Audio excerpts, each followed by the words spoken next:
Hey everyone, it's Dr. Ramani. Guess what you can do tomorrow?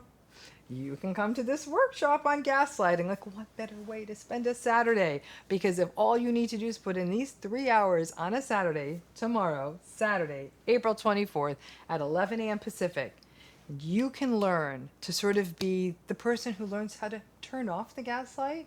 It will pay dividends in every relationship in your life, in your intimate relationship, family relationships, workplace relationships. Once you see it and once you get it, it is such a return to your own sanity. And this seminar, and you can get more information on how to register for it if you go to the notes and the description of this video.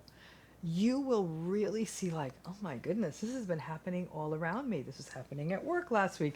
This was happening with my sister. This was happening with my adult child. This idea, and it's not just as simple as you're being too sensitive. So that's a part of gaslighting. But it's really this thing, little things like, you must be losing your memory, or you seem to be talking a lot about something you don't know much about. You're thinking, what? Like, I've heard numerous scenarios of people saying, I spent years learning about this, and now people are telling me I don't know it. Do I not know it? I'm guilty of it. I'm actually eminently gaslightable in many ways. When people say, I don't know, I'm not sure, I'm the first one to go and double check it. And then, I'm so angry because I fall for it every time. So even studying it, I wish I was more steadfast to say, nah, I'm pretty sure on this one. We're not talking about just humility. If you're not completely sure, going in and checking in, that's a part of the process, and saying, okay, let me just double check that time. But how would you feel if you had the same appointment every Wednesday for 5 years at noon, and somebody's like, no, that appointment's at 1 o'clock. You're like, no, it's Wednesday at noon. It's in my DNA. No, that appointment's at 1 o'clock. You're like, no, it's at noon. And the gaslighter holds at 1. What do? You go back and check your schedule. All of these things are examples of gaslighting. When it happens once, you might be able to let it go. But when it happens over and over again in a variety of contexts, it destabilizes us. It leaves us less confident in ourselves, and it makes us even more vulnerable to manipulation.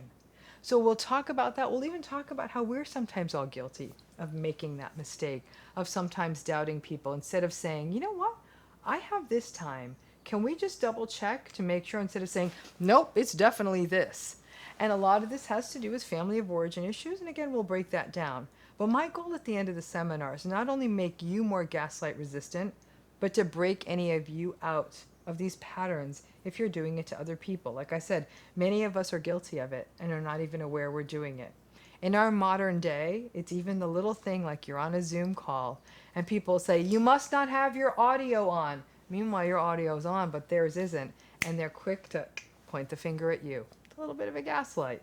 So we're going to talk about the big ones, the little ones, the systemic ones, the societal ones, and the cultural ones, so that you can always hold room for someone else's reality, but more importantly, ensure that you don't let someone else take your reality away.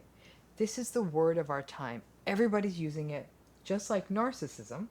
Most people don't understand it. So hopefully, at the end of this seminar, you'll have a much better working understanding of what this thing called gaslighting is, and be able to apply the principles of understanding gaslighting to all relationships in your life to help you feel more strong, more sane, and more attuned to your own reality in all that you do. Thanks again.